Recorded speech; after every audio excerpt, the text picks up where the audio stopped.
Hey guys, what's going on? Eddie here from Model Train People, and I am here to show you the update for my layout for February.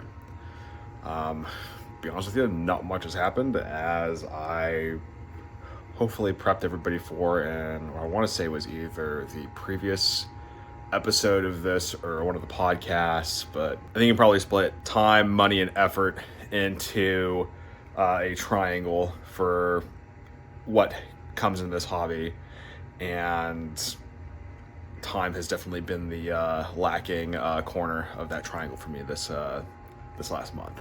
Cool. So here is the layout as it currently stands. Again, not much has changed from last month. It's probably gotten a little bit more cluttered as I've pulled some things down.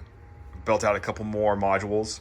Right now, these are all Klawndyke modules from Klawndykes.com. So Sean Dyke, thank you for an amazing product there. Really like them. I do have a order in with CMR, and the last 7 or so modules that I need will be coming in the mail probably towards the end of this month. So we'll see what that does with the timelines that I was originally looking to have this stuff completed. I think I originally set out to have all the modules built by the end of February. That is still the goal, but given time considerations and how long it takes for this stuff to get into stock, because everybody's doing T-Trak right now, so everybody, especially after the holidays, it's frankly scarce. I know people are trying to redo their stocks right now, but that's kind of where we are. I do have a couple of these. So right here, this is 3 single width bridge modules that are going to go. I'm going to put one right here just because where you see the trees and stuff and all this, that's going to be the second part. It's a triple that'll go here, and that'll be the yard. We'll talk about that right there because that's definitely not the yard. And then a single bridge module will go here. And this is going to be very similar to this picture here. This is one of the streets that go underneath the Huntington Yard in Huntington, West Virginia. I want to say this is 5th Street. Anyway, whatever. Bottom line is, one of my biggest memories growing up is going underneath the yard in Huntington, and it dissects the city in half.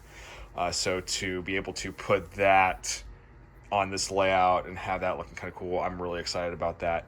I'm also going to push this out. So this module here will come out, and I'll use the full width of the length of the table. I'm going to put 2 more, and that's going to be the Guyandotte River that comes out there.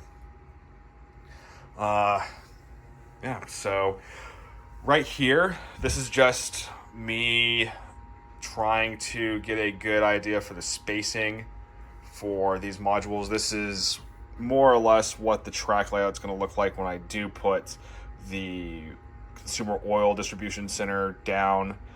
This is a model that's off of Etsy. I'll link the kit there. Really like it. It came pre-built, so I'm really stoked about that. So this is the roof to it and a couple other things. I got like little HVAC units that go on top of it. So I'll get some time and do that eventually. Just neither here nor there. The one thing I hate more in the hobby than anything is building models, just because it's my weak point. So I'll begrudgingly do this. It's gonna look great when it's done, but yeah, I'm hesitant with it. But the big thing here is trying to figure out what radiuses are appropriate for spacing. I originally was going to set out here, and this is, look at this. This is a 315.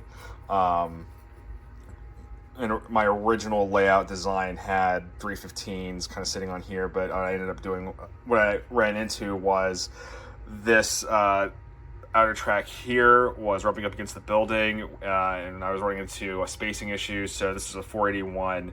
I think 481's going to end up being the standard for the rest of this layout. So more to follow on that, but at least for this, I do know that I have space that kind of works here, and now it's just a matter of trying to figure out what auxiliary buildings are going to go here. This is going to be a parking lot, different things there, just now that I kind of have a good visualization for what I'm doing with this module.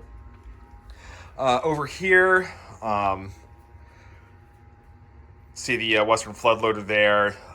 I am using this, frankly, to kit bash. I'm more than likely going to end up scratch building what I need for the flood loader, just because this is the wrong. This Nothing in West Virginia that I can see looks like this. I think this is out of Wyoming, but Walters does have something. I think it's called the Modern Flood Loader, and it's an HO, and it looks very, very, very similar to what I'm used to seeing, kind of in and around southern West Virginia. But there's a 3D printed version of it that somebody's done that's sitting on Etsy that I'm pretty sure I'm going to pull off and at least give it a look and see what it looks like. But I'm going to more than likely use this as my first foray into scratch building, because, well, this is the anchor industry of the layout, and it means the most to me. So if I can do a good homage to the mine here, and this is what I'm going to do is right here is I'm going to kind of go into Google Earth and show you guys kind of what it looks like, because it doesn't exist anymore, which is unfortunate, but just kind of part of the joys of southern West Virginia. What's going on? So this is the Google Earth, Google Maps street view area of the mine. I wish I had the name of this mine, but if you want, we'll zoom out of this real quick. So this is just south of, I want to say, God, why can't I remember the names? Just north of Chapmanville, on Highway 10 going towards Logan. And you can see here, like, this all right here is where the mine used to be. Can I close that out? Yeah. You can see some blending of the image here where there are some coal hoppers that are still kind of visible on this. But yeah, this is imagery from the beginning of this year, and it is completely just overgrown. There's nothing here. But if you go to Street View, do this. Oh, come here.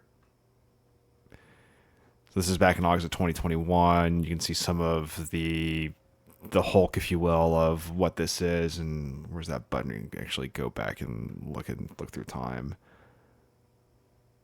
I thought you could do that. Here we go. See more details. Last date. We'll go to September 2007, which is the last time this really was in its prime here.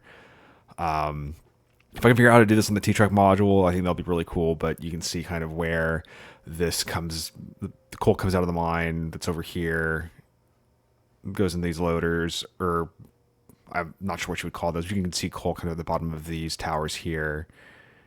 And then it's hard to believe this is almost like a 17-year-old, 18-year-old picture here. Yeah. So this is this coal loader that I'm trying to build out here with the what I'll kit bash off of that other kit, the this thing here that goes to the top of it and drops off stuff on the top. But yeah, so very sad that, I mean, a lot of just part of being in the ecosystem that is southern West Virginia, of the coal industry is, drying up, disappearing, and this is what's left of it. But anyway, there's this. Back to the video. Right now, this hardwood furniture company, I'm going to use this as the industrial toll. So covered hoppers will go in underneath, and this is where they're going to be essentially unloaded and serviced. And then this bottom, this one right here is going to be the scrapyard, which I'm probably going to do all 3D printed off of DIY and Digital's setup for the scrapyard that he has on his website. And then this right here is going to be the distribution warehouse that I'll be using for the logistics depot.